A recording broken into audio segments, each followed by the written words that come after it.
जी अस्सलाम वालेकुम अब्बास, क्या हाल है आपका?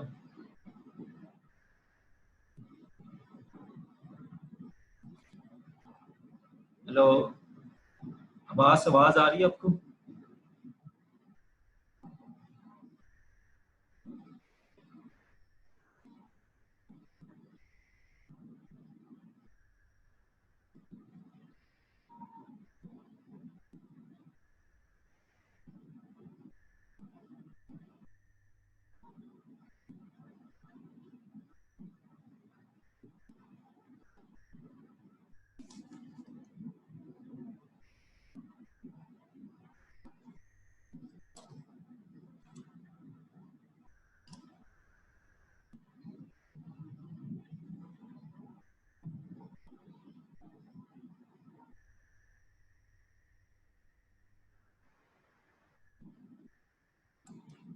जी अब्बास, मुझे कंफर्म करें, आवाज आ रही है आपको?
I am waiting for the students, but didn't yet any no students yet joined.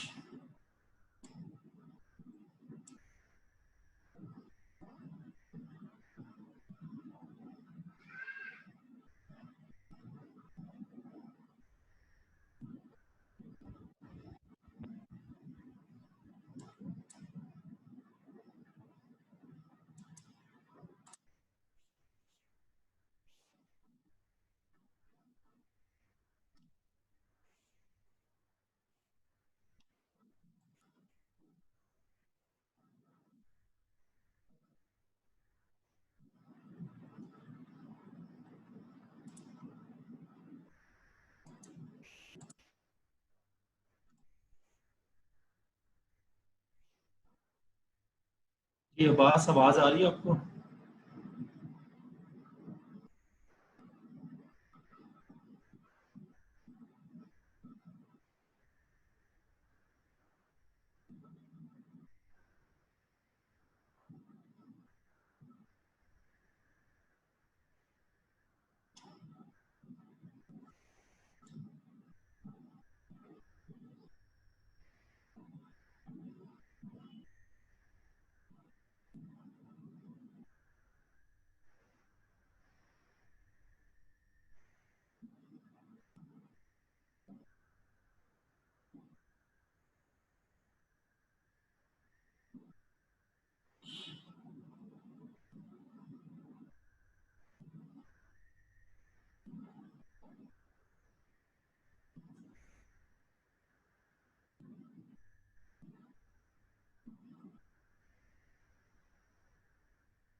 कि मैं तकरीबन 15 मिनट से वेट कर रहा हूँ। स्टूडेंट्स आप लोगों ने किसी ने भी ज्वाइन नहीं किया।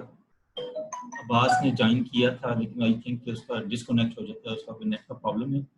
तो एक चीज़ मैं आप लोगों को क्लियर कर देता हूँ, ये मैं रिकॉर्ड कर रहा हूँ, रिकॉर्डेड लेक्चर तो आपको मिल जाएंगे, लेकिन आपका जो लाइव सेशन हैं और जो क्वेश्चन आंसर सेशन होता है during the live session, that is important. इसकी वेटेज होगी और मैं थोड़ा बहुत वेटेज ज़ाहिर इसको दूंगा। रिकॉर्डेड लेक्चर ज़ाहिर आप सुन लेते हैं तो आपकी अटेंडेंस में लगा दिया करूँगा, लेकिन जो लोग भी अटेंड होकर लाइव सेशन लेंगे और क्वेश्चन आंसर करेंगे तो क्लास पार्टिसिपेशन को मैं कहीं ना कहीं जो है एडजस्ट करूँगा। तो इस वजह से कोशिश किया करें कि जो हमारा जो टाइम होता है सेट, क्योंकि मैं पहले से आप लोगों को मैसेज करता हूँ और टाइम बताता हूँ, अगर किसी को कोई प्रॉब्लम है, क्लैश आ रहा है तो आप लोगों ने मुझे बताना होता है, लेकिन अगर हम टाइम आपकी तरफ से कोई रिस्पॉन्स नहीं आता तो it means that time is final. अगर कोई प्रॉब्लम होती है तो पहले से मुझसे डिस्कस करें ताकि हम टाइम उसको आगे पीछे कर लें या जो भी आप लोगों को सूट करे टाइम। लेकिन ट्राई, हमारी क्लास में है 5 स्टूडेंट्स, तो कोशिश करें कि सब लोग जो है ये लाइव सेशन अटेंड करें। लेकिन अब चूंकि मैंने स्टार्ट किया हुआ है, मैं रिकॉर्ड करता हूँ लेक्चर। इन टुडेज लेक्चर जो है 3 चैप्टर मैं कोशिश करूंगा कवर करूंगा, 3 and 4 and 5, all these chapters are important. ये तीनों जो चैप्टर्स हैं that is related to the again text, जो मैंने आपको टेक्स्ट भिजवाई हुई है उसी से रिलेटेड है। Now in chapter 3 is related to the organizational development practitioner. Now इस चैप्टर में हम डिस्कस करेंगे कि जो प्रैक्टिशनर्स होते हैं, ऑर्गेनाइजेशनल डेवलपमेंट प्रैक्टिशनर्स, जिसमें ऑर्गेनाइजेशन को डेवलप करना है, चेंज को इम्प्लीमेंट करना है विद इन द ऑर्गेनाइजेशन, उनके बारे में हम डिस्कस करेंगे कि उनकी क्या कैरेक्टरिस्टिक्स होनी चाहिए। We will discuss the roles and the characteristics of the practitioners, उनकी क्वालिफिकेशन क्या होनी चाहिए, उनमें कौन से ऐसे स्किल्स होनी चाहिए, एबिलिटीज होनी चाहिए which will help for the organisation towards development. Then उनकी कॉम्पिटेंसीज क्या होनी चाहिए, डिग्रीज क्या होती हैं और जो जनरल उनका पैटर्न क्या होना चाहिए कॉम्पिटेंसीज का, उसको हम डिस्कस करेंगे।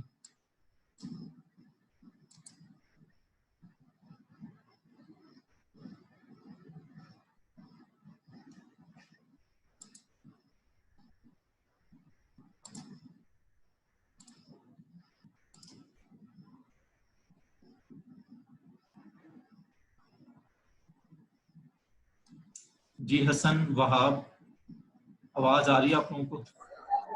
जी सर। वालेकुम अस्सलाम। ओके, मैं जो है चैप्टर 3 थोड़ा सा हम डिस्कस करेंगे, जो हमने भी स्टार्ट किए। चैप्टर 3 थोड़ा सा मैंने वैसे रिकॉर्ड तो कर रहा था लेकिन थोड़ा रिपीट कर देता हूँ। ऑर्गेनाइजेशन डेवलपमेंट प्रैक्टिशनर से रिलेटेड है कि जो ऑर्गेनाइजेशन डेवलपमेंट जिन लोगों ने इम्प्लीमेंट करनी होती है, जो एचआर मैनेजर्स होते हैं या जो दूसरे स्ट्रेटेजिक मैनेजर्स होते हैं, उनके बारे में हम अभी डिस्कस करेंगे in the first lecture. 2 to 3 lectures I will try to lecture. और आपके आने से पहले मैं थोड़ा सा बता रहा था कि लाइव सेशन जो लोग अटेंड कर रहे हैं उनको थोड़ी बहुत वेटेज मिलेगी, तो कोशिश किया करें अगर हम पहले से टाइम सेट हो जाता है तो वो अटेंड करें। आपको रिकॉर्डेड लेक्चर्स मिल रहे हैं, उसकी बेस पे आपकी अटेंडेंस भी लग जाएगी, लेकिन जो लाइव सेशन जो लोग लेंगे, जो क्वेश्चन आंसर सेशन होता है उसकी थोड़ी बहुत वेटेज हुआ करेगी, कहीं ना कहीं उसको मैं एडजस्ट करूँगा। ठीक सर, ठीक है, ओके। दी ऑर्गेनाइजेशन प्रैक्टिशनर्स, उसके बारे में हम आज के लेक्चर में फर्स्ट सेशन में हम डिस्कस करेंगे कि what are the roles and characteristics of OD practitioners. यानी वो जो मैनेजर्स हैं या एचआर मैनेजर्स हैं, उनमें एक तो आपकी एचआरएम की जो जनरल वो एबिलिटीज हैं या स्किल्स हैं वो तो उनके पास होनी चाहिए, लेकिन इसके अलावा क्या एडिशनल चीजें होनी चाहिए उनको हम डिस्कस करेंगे। उनका रोल क्या होगा and what are the characteristics of those OD practitioners. Then we will discuss the competencies required of effective OD practitioners, कि जो OD practitioners हैं उनकी क्या competencies होनी चाहिए, उनकी skill requirement क्या होती है, उसको हम डिस्कस करेंगे। Then इसमें there are the 2 options available as far as the organizational development is concerned। इसमें एक तो ऑर्गेनाइजेशन के पास ऑप्शन ये होती है कि अपने ही मैनेजर्स को जो ऑलरेडी उनके एम्प्लॉइज होते हैं उनमें से किसी को ड्यूटी असाइन कर देते हैं कि they are going to develop organisation development को करेंगे या वो चेंज जो इम्प्लीमेंट करनी है उसको इम्प्लीमेंट करेंगे। दूसरी ऑप्शन ऑर्गेनाइजेशन के पास ये होती है कि वो बाहर से कोई कंसल्टेंट हायर कर लेते हैं जो प्रोफेशनल जो होते हैं और उनको असाइन कर देते हैं। दोनों approaches are being used by the different organisations. इनके अपने अपने प्लस पॉइंट्स भी हैं, नेगेटिव पॉइंट्स भी हैं, उनको हम डिस्कस करेंगे। Then we will understand the values and ethics guiding the practice of OD. Now, इसमें हमने फर्स्ट लेक्चर में से पहले भी शायद डिस्कस किया था कि जो ऑर्गेनाइजेशनल डेवलपमेंट है इसमें ये चीज़ें बड़ी इंपॉर्टेंट हैं कि ये आपकी एक किस्म का बिहेवियरल मैनेजमेंट से that is more related to the behavioural management. ठीक है, कि जब कोई डेवलपमेंट होती है, कोई चेंज होती है, उसके बाद आपने और लोगों के बिहेवियर को किस तरीके से मैनेज करना है, ठीक है, उसको किस तरीके से आपने चेंज करना है for the betterment of the organisation. तो इसमें ये चीज़ें बड़ी इंपॉर्टेंट हैं। एथिक्स को आई डोंट नो कि हमने इसको डिफाइन किया या नहीं किया, लेकिन एक मैं लेक्चर इसमें डिटेल में थोड़ा सा वैल्यूज को, एथिक्स को, पर्सनैलिटी को और इस तरह के जो जनरल टर्म्स हैं which are important with respect to the organisational development, उनको हम थोड़ा सा डिटेल में भी डिस्कस करेंगे। लेकिन एथिक्स को मैं थोड़ा सा जनरली भी आपको बताता हूँ कि एथिक्स का अगर हम इसको ब्रॉडली स्पीकिंग ले तो वैसे तो ये कल्चर से भी रिलेटेड है। तो इसमें एथिक्स का मतलब ये होता है we will have to see कि what is right and what is wrong. There can be the different situations before the managers, जिसमें समटाइम्स आपको जो है डिसाइड करना मुश्किल होता है कि what is right and what is रॉन्ग। इसकी हम थोड़ी सी वो डिस्कस भी करेंगे डिटेल में, what is considered good and what is considered bad in the organisation. इसको शायद थोड़ा हमने डिस्कस भी किया था कि एक ही चीज बाद दफा एक ऑर्गेनाइजेशन में अच्छी समझ जाती है और दूसरी ऑर्गेनाइजेशन में अच्छी नहीं समझ जाती। तो that is related to the values. इसको it is very important for the OD practitioners to understand the values and ethics for the better implementation of the organizational development concept.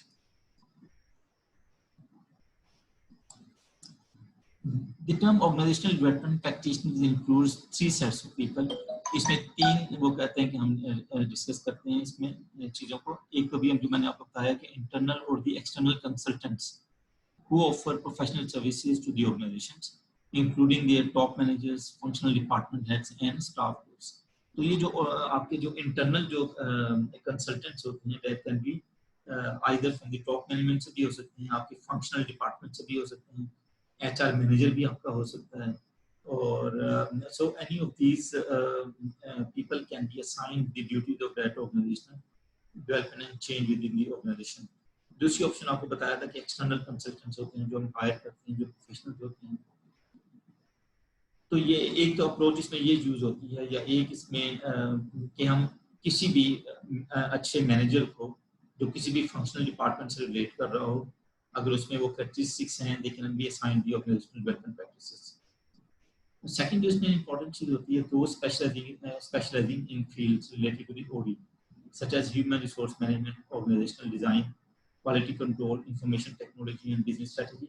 Now that is the good approach I think कि हम उन लोगों को select करें इस task के लिए जो ऑलरेडी जो ह्यूमन रिसोर्स के एक्सपर्ट हैं, ऑर्गेनाइजेशनल डिजाइन थ्योरी की उनकी एक्सपर्टीज है, क्वालिटी कंट्रोल का भी उनको पता है, इंफॉर्मेशन टेक्नोलॉजी क्योंकि आजकल के ज़माने में that is the essential part of every organisation, तो उसको भी नॉलेज उनको हो।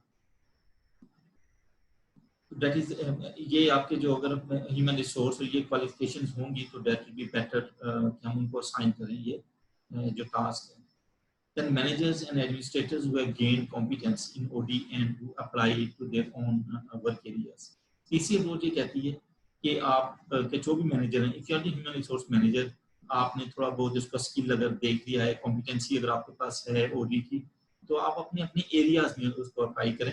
लेकिन इसमें थोड़ा सा जो अगर हम ऑर्गेनाइजेशनल डेवलपमेंट का कॉन्सेप्ट देखें तो ये ओवरऑल ऑर्गेनाइजेशन के हम अप्लाई करते हैं, लेकिन anyhow according to this author वो कहता है कि हम उसको अपने वर्किंग एरिया में अप्लाई करके चेक कर सकते हैं। इसको हम एज अ पायलट स्टडी भी ले सकते हैं कि आप एक फंक्शनल एरिया में इसको अप्लाई करें और उसके बाद उसकी देखें कि क्या प्रॉब्लम्स आ रही हैं, उसके बाद आहिस्ता आहिस्ता पूरी ऑर्गेनाइजेशन में इसको अप्लाई करें और इम्प्लीमेंट करें।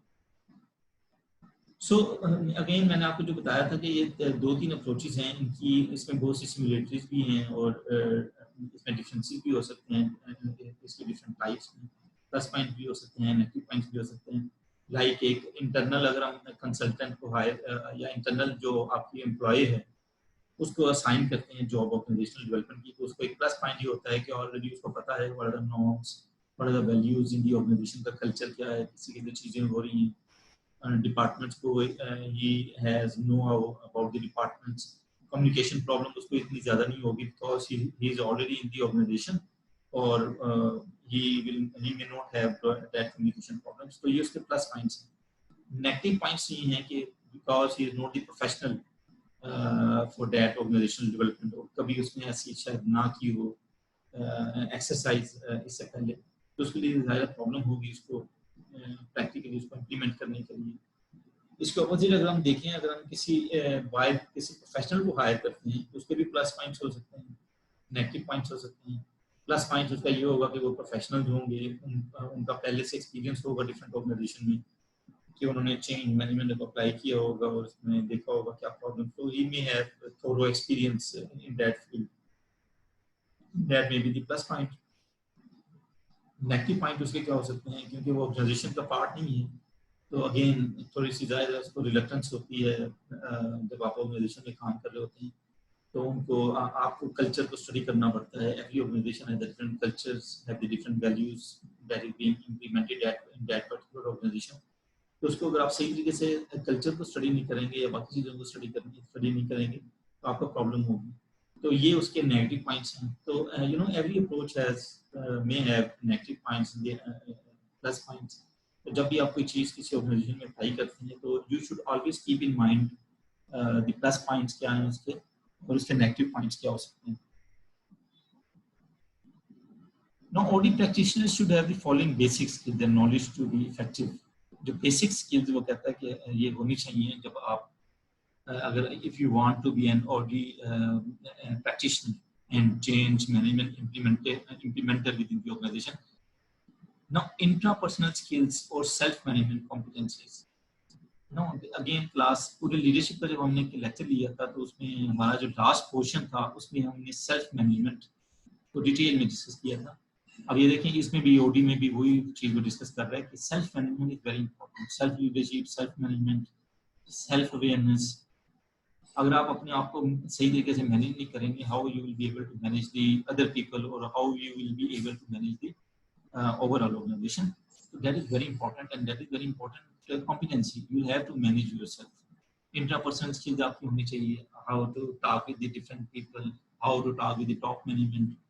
ठीक है, लेबर है तो लेबर के साथ आपने किसी से बात करनी है, that is very important. Now interpersonal skills में आपने डिपार्टमेंट वाइज किसी से बात करनी है, ठीक है, फिर दूसरे at the different levels आप किसी से बात करेंगे. Interpersonal skills, interpersonal skills are important. General consultation skills, consultation का अगर आपके पास एक्सपीरियंस है, आपके पास स्किल है तो दैट इज वेरी इंपॉर्टेंट। और ये आपको जाहिर है इसमें हमने पूरी एक्सरसाइज में आपको हेल्प करेगी। आपको पहले से एक्सपीरियंस होगा, you may already know in advance कि what can be the problems, किस तरीके से लोग रेजिस्ट करते हैं टुवर्ड्स चेंज एंड डेवलपमेंट। उसी तरीके से आप जो अपनी स्ट्रेटजी बना सकते हैं within that particular organisation. Organisational development theories जो हैं, again that is very important. Organizational जो भी थ्योरीज कुछ पढ़ेंगे भी हम, इसका प्रोसेस क्या होता है, चेंज मैनेजमेंट का थोड़ा सा हमने प्रोसेस को डिफाइन किया था।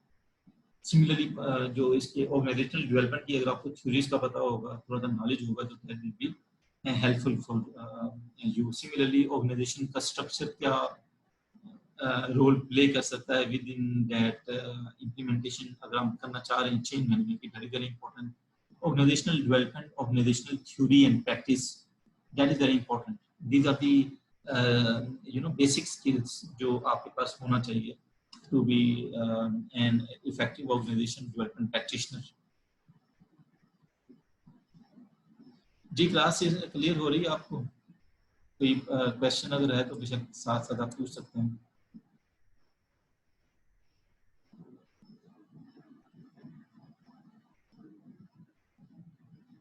जी इज इट क्लियर? सबको आ रही समझ, कोई प्रॉब्लम तो नहीं है इसमें? No sir. यस सर, ठीक। Okay,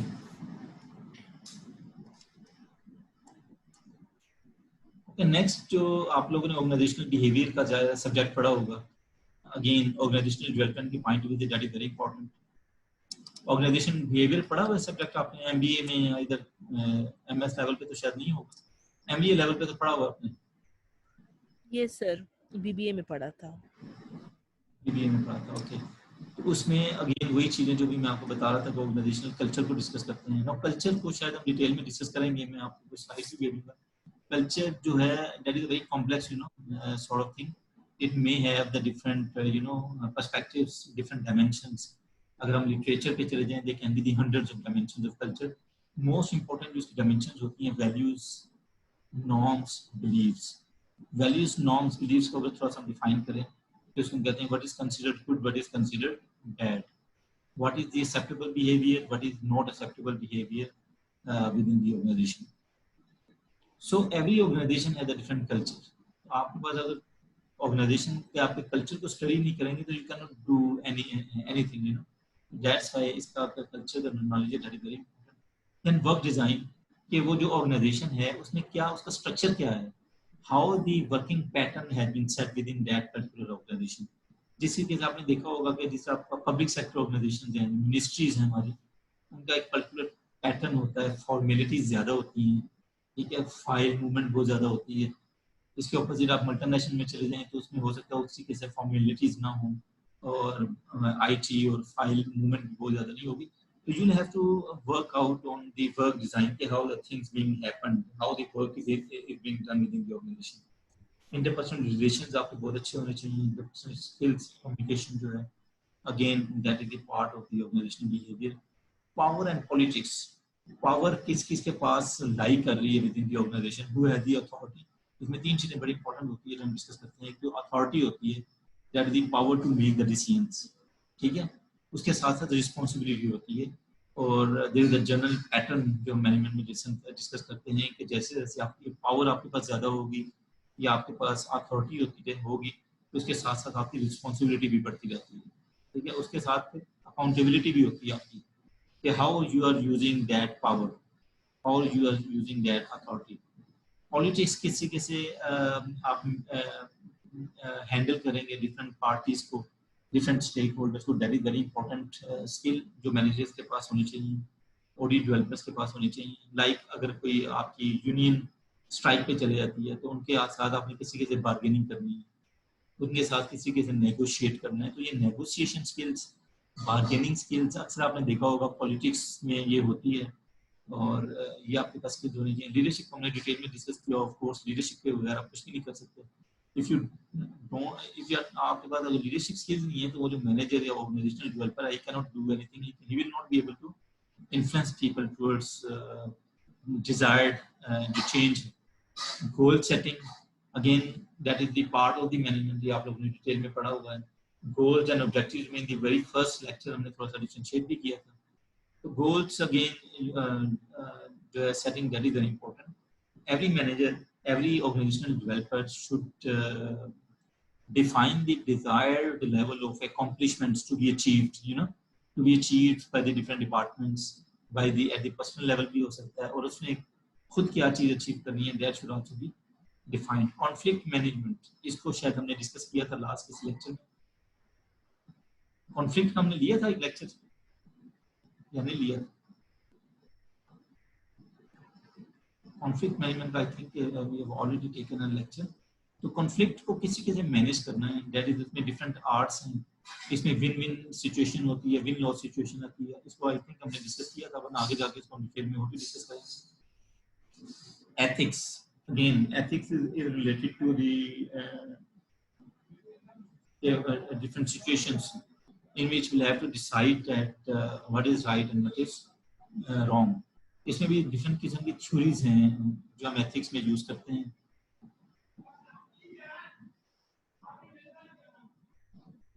So we can use any of these characteristics. Learning theory जो है, learning again that is very important. इसमें आपको जो है that is related to the individual psychology, उससे रिलेटेड आपको नॉलेज होना चाहिए। What is the learning pattern within the organisations. इसमें दो चीजें हम डिस्कस करते हैं, लर्निंग ऑर्गेनाइजेशंस कौन सी होती हैं और ऑर्गेनाइजेशनल लर्निंग जो है that is very important.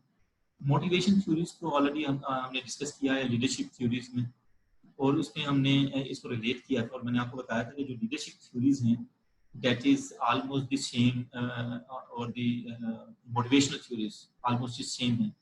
Perception theory जो है, अगेन परसेप्शन को हमने इसको भी डिस्कस किया था कि हाउ टू परसीव समथिंग। एक ही सिचुएशन को डिफरेंट लोग जो है डिफरेंट तरीके से परसीव कर सकते हैं। तो आपने इसका आपका रोल क्या है कि आप पहले से ये देखें कि आपकी जो दूसरी पार्टी है, जो आपके डिफरेंट स्टेक होल्डर्स हैं, एक पर्टिकुलर सिचुएशन को किसी कैसे लेते हैं और वो क्या एक्शन ले सकते हैं। तो आप पहले से तैयार होके जाते हैं और उसको और इसमें जो इम्पोर्टेंट जो टास्क होता है मैनेजर का कि आपके जो दूसरी पार्टी है उसको उसी तरीके से परसीव करें जैसे आप उसको परसीव करवाना चाह रहे हैं। तो that is the important role of the manager, you know. Group dynamics again इसमें बहुत इंपॉर्टेंट होता है अपने ऑर्गेनाइजेशनल डेवलपमेंट में। ग्रुप्स को आपने किसी कैसे मैनेज करना है, टीम्स को किसी कैसे मैनेज करना है, इसमें भी again leadership role is very important. Stage group किसी कैसे बनते हैं, यूनियन जिससे होती है उसको आपने किसी कैसे मैनेज करना है। तो इसमें कम्युनिकेशन प्रोसेस अगेन इसमें जो मेन रोल होता है आपके कम्युनिकेशन प्रोसेस का, हाउ यू विल कम्युनिकेट। एक चीज हमेशा याद रखें कि जो इसको हमने पहले भी डिस्कस किया था कि जब भी चेंज होती है, डेवलपमेंट होती है, तो उसमें रेजिस्टेंस लाजमी होती है। That is essential part. कभी भी ऐसा नहीं होता कि आप किसी चेंज को इम्प्लीमेंट करना चाह रहे हो और आपको किसी किस्म की रेजिस्टेंस ना हो, लोग उसको रेडीली एक्सेप्ट करें। That is really happening in the organisation ना। उस रेजिस्टेंस को आपने किसी कैसे हैंडल करना है, उस केस में आपका जो रोल है that is very important. Communication process will play a very important role कि how you will communicate with the people, how you will communicate with the conflicting parties, उसमें किसी के साथ पैच अप करेंगे। देन उसमें decision making process किसी के से आपने कौन सी सिचुएशंस हैं जिसमें you can take the rational decision making करनी है, कौन सी सिचुएशंस हैं जिसमें आपने इरेशनल डिसीजन मेकिंग करनी है, कौन सी सिचुएशन है जिसमें आपने पूरा टाइम लेना है और उसको पैटर्न के मुताबिक आपने लेना है। But sometimes there are emergency situations होती हैं जिसमें आपको क्विकली भी डिसीजन लेने पड़ते हैं। तो ऑल दीज थिंग्स जो हैं that is again important for the practitioner. ये स्किल्स हम डिस्कस कर रहे हैं जो उसके पास होनी चाहिए एक ऑडिट प्रैक्टिशनर्स के पास। देन मैनेजमेंट ऑर्गेनाइजेशनल थ्योरी जो हमने डिस्कस किया था कि मैनेजमेंट स्किल ऑफ कोर्स आपके पास होना चाहिए। आपका जो बेसिक मैनेजमेंट एक्टिविटीज का स्किल डिटेल में होना चाहिए। प्रॉब्लम सॉल्विंग या डिसीजन मेकिंग जो है किसी किस्म साइंटिफिक डिसीजन मेकिंग करती है। Systems theory again Japanese style से रिलेटेड है। थ्योरी जी शायद आप लोगों ने पढ़ी होगी। तीन बेसिक थ्योरीज हैं, theory X, theory Y and theory Z. Theory Z जो है that is systems theory. As a system किसी कैसे काम कर रहा है, उसमें one of the different transformation process. Contingency theories को भी हमने डिस्कस किया था उसमें लीडरशिप में कि what is the you should be able to take the decisions according to the different situations. So that is related to the contingency theory. कभी भी ऐसा नहीं होता कि हर सिचुएशन में हम एक ही तरह का डिसीजन ले रहे होते हैं। It is always better to analyze the situation and then accordingly to take the particular decision. Then organizational structure is very important. Like flat structure है आपकी organization का, long structure है। जिससे आप ये पब्लिक सेक्टर ऑर्गेनाइजेशन की आपकी hierarchy ज़्यादा होती हैं, लॉन्ग स्ट्रक्चर होता है और ठीक है उसमें जो आपकी मूवमेंट हो रही होती है फाइल्स की, डिफरेंट कम्युनिकेशन पैटर्न डिफरेंट होता है। इसके ऑपोजिट कुछ फ्लैट ऑर्गेनाइजेशन होती हैं जिसमें आपकी लीन ऑर्गेनाइजेशन जिसको हम कहते हैं, टेक्निकली लीन ऑर्गेनाइजेशन होती हैं। उसमें आपकी हायरार्की बहुत ज़्यादा नहीं होती। डिसीजन मेकिंग भी आपकी वो सेंट्रलाइजेशन भी हो सकती है, उसमें डिसेंट्रलाइज भी होती है। तो ये आपको सारा you know about the organizational structure where you are going to implement any change or any development. Then environment, that is very important. इसमें अगर मुझे टाइम मिला तो कोशिश करूंगा मैं एक सेपरेट लेक्चर दूं सिर्फ ऑर्गेनाइजेशनल एनवायरनमेंट में। इसमें वैसे तो आप लोगों ने पढ़ा हुआ है मैनेजमेंट में तीन तरह की एनवायरनमेंट होती है। इंटरनल एनवायरनमेंट होती है, एक्सटर्नल एनवायरनमेंट होती है, टास्क एनवायरनमेंट होती है। Internal environment includes all those forces which exist within the organization and which are controllable by the managers. ठीक है, इसमें आपकी MIS departments, rules, policies, procedures, culture that can be the part of the internal environment as well as the part of the external environment. Technology क्या implement कर रही है, all that is the part of the internal environment. External environment में आपकी जो होती है those forces which exist outside the organization. इसमें आपकी पॉलिटिकल एनवायरनमेंट होती है, social environment, cultural environment, technical environment, all these are the part of the external environment. External environment का एक पार्ट होता है जो आपका कंपटीशन से रिलेटेड होता है। Sometimes we take it as the separate environment, that is the competitive environment. कि आपका कंपटीशन किस किस्म का है उस इंडस्ट्री में, whether there is a tough competition, number of competitors कितने हैं. तो ये environments को जब तक आप डिटेल में डिस्कस नहीं करेंगे, you cannot do anything. किसी भी strategic management process का जो first part होता है, that is the environmental analysis, that is the environmental scanning. Without environmental scanning, you cannot make any strategic management. कोई उसमें आप उसको प्रोसीड नहीं कर सकते. उसकी इसी से आप सॉर्ट करते हैं और बाकी चीजें करते हैं और बाद में अपना विजन मिशन और बाकी चीजें बनाते हैं. So environmental scanning जो है, that is a very important part of any strategic management process. Then models of the organizations and systems क्या हैं, ये सारी चीजें जो हैं that should be इसमें expertise होनी चाहिए जो आपका audit practitioner है. Research methods and statistics, research हमने last semester में पढ़ा था. Research क्योंकि इसमें आपकी research जो skills है, data are very important because इसमें you have to collect the data. जब भी हम कोई पॉलिसी बनाते हैं, इम्प्लीमेंट करते हैं, पहले हम एनालाइज करते हैं सिचुएशन को. उस एनालिसिस के लिए हम इंटरव्यूज करते हैं, क्वेश्चनर डिस्ट्रीब्यूट करते हैं.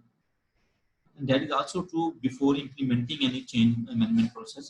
पहले से हम डाटा एनालाइज करके उसको जो है देखते हैं कि what are the patterns of the behaviour of the organisational employees. तो इसमें आपके स्टैटिस्टिक्स की और रिसर्च मेथड्स की skills again these are important for the OD practitioners and change management practitioners. इसमें सेंट्रल टेंडेंसी ये आप लोगों ने किया हुआ है, जिसमें मीन मीडियन मोड और सारी चीजें आ जाती हैं. वही और डिस्पर्शन आ जाता है, इसमें स्टैंडर्ड डिवीएशन, वेरिएशन, देन आपकी सैम्पलिंग थ्योरी, ठीक है, then basic experimental designs, experiments जो हम करते हैं विद इन द रिसर्च में वो इम्पोर्टेंट है. इन्फ्लुएंशियल स्ट्रेटजीज जिसमें हम हाइपोथेसिस बनाते हैं, उसको भी टेस्ट करते हैं. ये भी हमें डिटेल में रिसर्च की क्लास में पढ़ा हुआ है. तो ये आपकी जो रिसर्च में जो आपकी स्किल्स हैं और जो स्टैटिस्टिक्स की स्किल्स हैं, that again are very essential for the audit practitioners. आपको कहीं ना कहीं ये काम आते हैं, specially for the data analysis purpose के लिए हम यूज करते हैं. Comparative culture perspectives, dimensions of natural culture. Natural culture आपका जो है क्या कंट्री का कल्चर है, ठीक है. कल्चर के जैसा मैंने कहा, that can be part of the external environment, internal environment. When we discuss it as the external environment, तो इसमें हम डिस्कस करते हैं कि कंट्री का कल्चर मैक्रो लेवल पे, कंट्री का कल्चर क्या है, प्रोविंस का कल्चर क्या है, सिटी का भी डिफरेंट कल्चर हो सकता है. दूसरा होता है हम इंटरनल लेवल पे बात करते हैं कि ऑर्गेनाइजेशन का कल्चर क्या है, उसकी डायमेंशंस क्या हैं, norms, values, beliefs, working patterns, personalities, all things are being covered in that culture. तो उसको आपको पता होना चाहिए. डायमेंशंस ऑफ इंडस्ट्री में, जिस इंडस्ट्री में आप ऑपरेट कर रहे हैं उसकी क्या डायमेंशंस हैं, सिस्टम इम्प्लीकेशंस क्या हो रही हैं, किसी के सिस्टम्स को आप इम्प्लीमेंट करते हैं, ठीक है. जिस रेगुलेटरी बॉडीज हैं उसका पता होना चाहिए कि how they intend the organisation to implement the different systems within the organisations. Functional knowledge of business, interpersonal communication, जिसको हम डिस्कस किया था. लिसनिंग जो है अगेन वेरी वेरी इंपॉर्टेंट. एक लीडर के लिए भी जो लिसनिंग स्किल्स होती है वो बहुत ज़्यादा इंपॉर्टेंट होती है. फीडबैक आर्टिकुलेट किसी कैसे करना है अपने डिफरेंट सिचुएशंस को, और कोलैबोरेट किसी कैसे करना है, वर्किंग किसी कैसे आपने अगर ग्रुप काम करना है दूसरों के साथ, problem solving using new technology को किसी कैसे आपने यूज करना है, कंसेप्चुअलाइजिंग किसी कैसे करनी है, कॉन्सेप्ट्स को किसी कैसे आपने क्लियर करना है before the management, before the employees. Project management skills आपके पास होनी चाहिए, present education.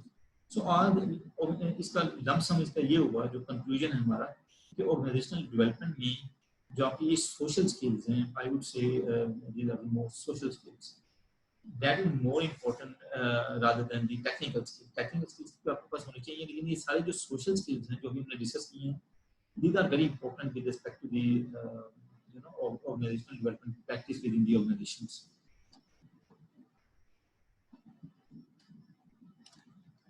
So knowledge core competency जो भी practitioners need to have. अभी पहले हमने जो डिस्कस किया था बेसिक नॉलेज क्या होना चाहिए, अब जो स्पेसिफिक उसकी जो नॉलेज होना चाहिए, दैट इज ऑर्गेनाइजेशनल डिजाइन, इसको हमने डिस्कस किया, दैट इज वेरी इंपॉर्टेंट.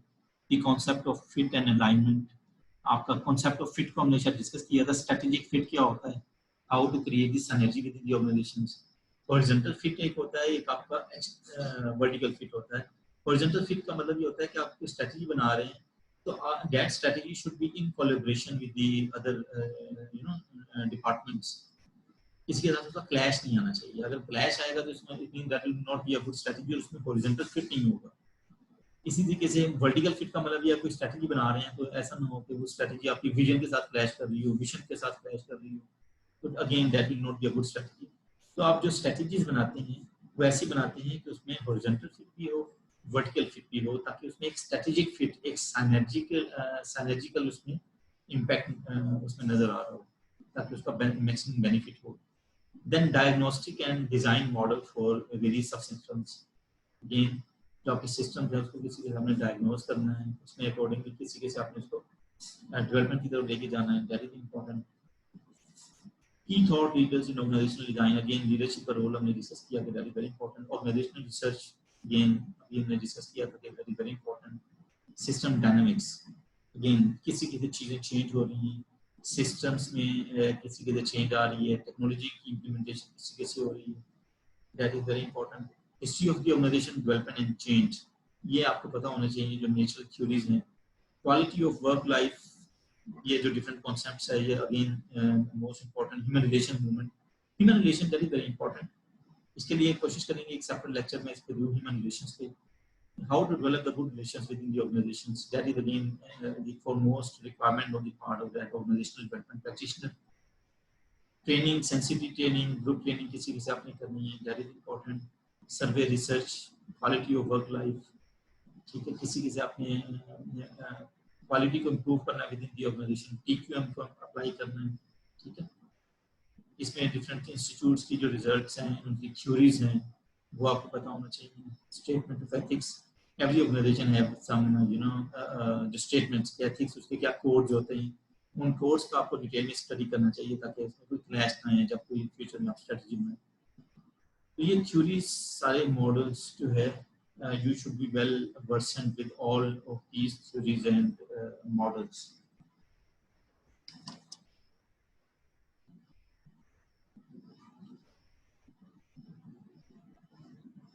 जी, चीजें क्लियर हो रही हैं? कोई क्वेश्चन अभी तक तो हमने डिस्कस किया?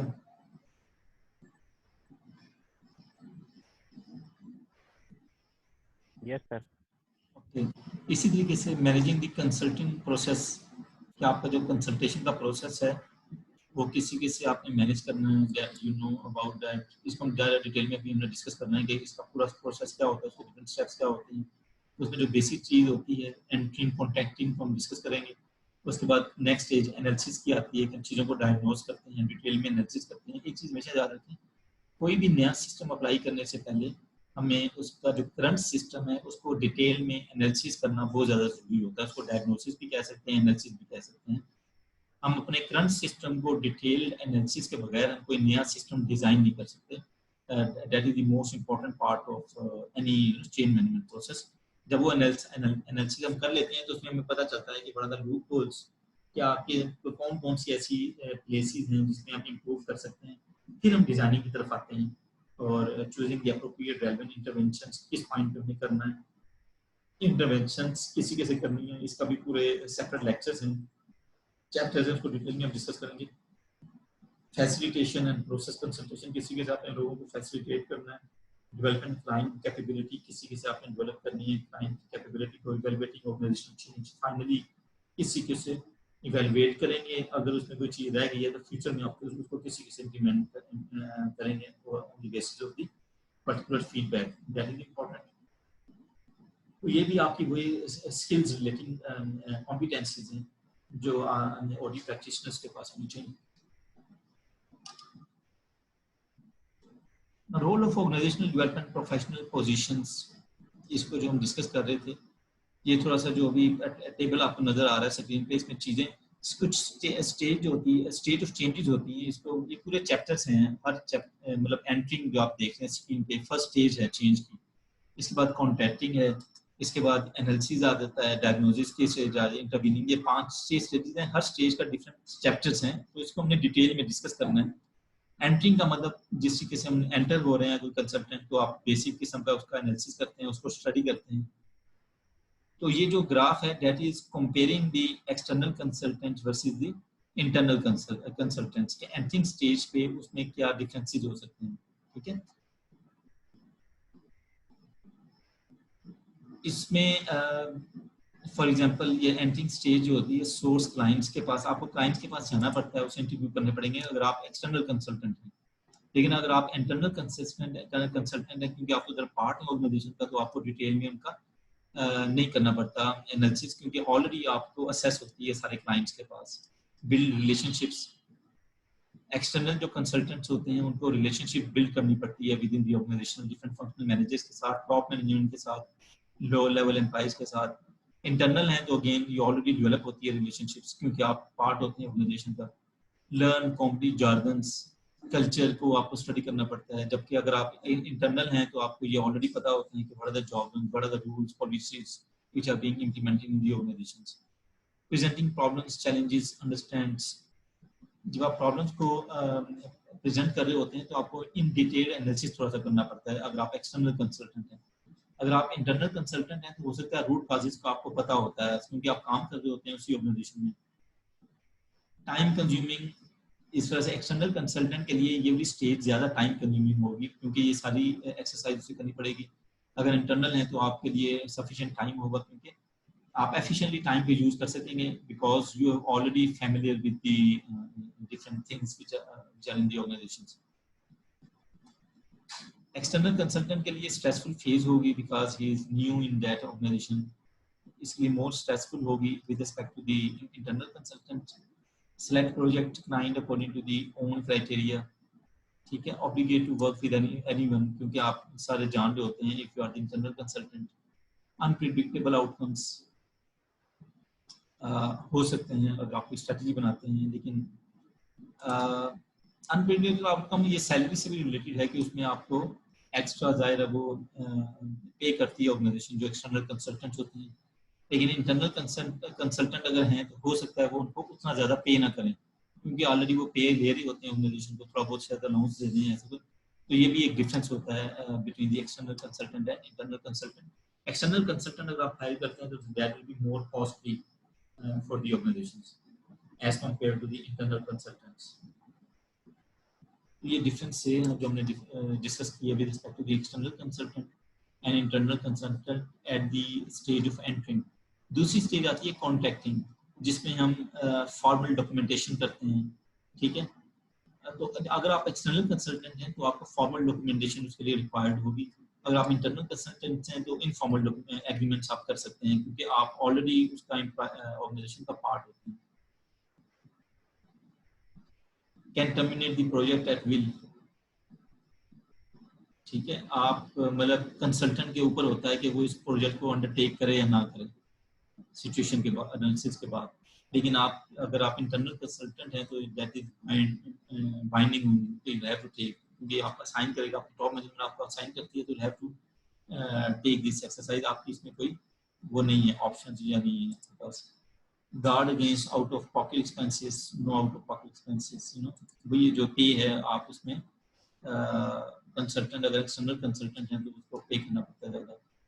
Information confidential, that is very important point, कि वो जो हम उनसे एग्रीमेंट करते हैं द एक्सटर्नल कंसल्टेंट, जो आपकी अपनी ऑर्गेनाइजेशन की जो इंफॉर्मेशन है दैट शुड रिमेन कॉन्फिडेंशियल।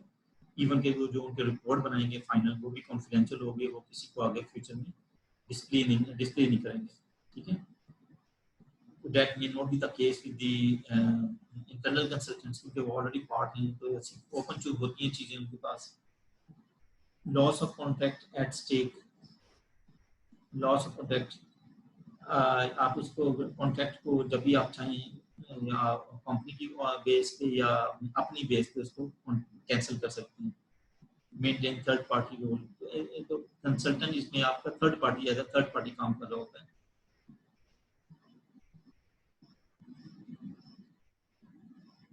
ये भी जो प्रॉब्लम अभी मैंने डिस्कस की हैं that may not be the case with the internal consultant के साथ हो सकता है ये सारी प्रॉब्लम्स ना हो। तो ये थोड़ा सा comparison again with respect to the contracting stage. Next जो इसमें स्टेज आती है, मैंने आपको जैसा बताया ये पूरी एक चैप्टर्स हैं, इसको डिटेल में भी डिस्कस करेंगे, लेकिन अब ये इनिशियल एक रिव्यू हम कर रहे हैं एट दिस स्टेज। डायग्नोजिंग की स्टेज पे, जिसमें हम डायग्नोज करते हैं कि what are the different problems, और उसमें meet most organization members for the first time, यानी आपको मिलना पड़ता है सबके साथ, क्योंकि आपके पास फैमिलियर नहीं होते, उनके साथ मीटिंग करेंगे तो you will get the familiarity with all of the members within the organizations. जबकि इंटरनल कंसल्टेंट जो है they already have the relationships with the organization members, तो इस तरह से उसको उतनी ज़्यादा मीटिंग्स की जरूरत नहीं होती, because there are already familiar with most of the organizational members, functional members जो मैनेजर्स होते हैं, आपके प्राइस के साथ फैमिलियर होते हैं। तो इसमें भी अगेन उनको एक एज होता है इंटरनल कंसल्टेंट्स का। ओके, क्लास से हमारा जो फर्स्ट सेशन है that is about to end, तकरीबन 2 मिनट है हमारे पास। तो अभी तक कोई क्वेश्चन है तो क्वेश्चन कर लें। बाकी लोग क्यों नहीं आए? आज लोग कम हैं स्टूडेंट्स।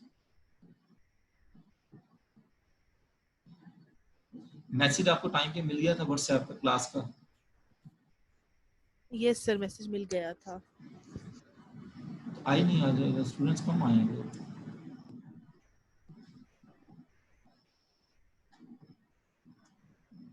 एनीवे, कोई क्वेश्चन है आप लोगों का किसी का? No sir. क्लियर हो रही हैं चीजें? Yes sir. थोड़ा सा डाउट मुझे ये होता है कि either everything is not clear or all the things are clear. I hope everything is clear. बाकी कोई चीज ना समझ आ रही हो तो आप लोग क्वेश्चन करें, उसको डिस्कस करेंगे हम फर्दर। जी सर। ये सेशन हमारा एंड जैसे ही होता है तो फिर हम 5 मिनट की ब्रेक के बाद दोबारा मैं स्टार्ट करूंगा, उसके बाद फिर नमाज की ब्रेक। जी सर, ठीक है। ठीक है सर।